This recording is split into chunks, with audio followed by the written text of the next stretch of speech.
ಈ ಗುಡಿಯ ದೇವಿ ನೀನು, ಈ ತನುವ ಪ್ರಾಣ ನೀನು, ಬಾಳಲ್ಲಿ ನೆಮ್ಮದಿ ನಿನ್ನಿಂದ ಕಂಡೆನು.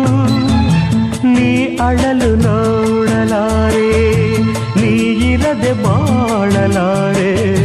ನನ್ನಲ್ಲಿ ಕೋಪವೇ ನಾನಿನಗೆ ಬೇಡವೇ.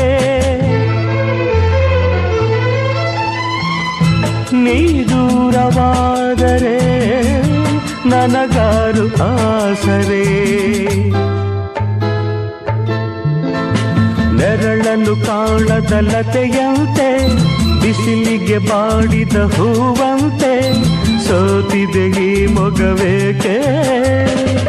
ಏನು ನಿಂದ ಚಿಂತೆ ಹೇಳೆ ನನ್ನ ಕಾಂತೆ, ಏನು ನಿಂದ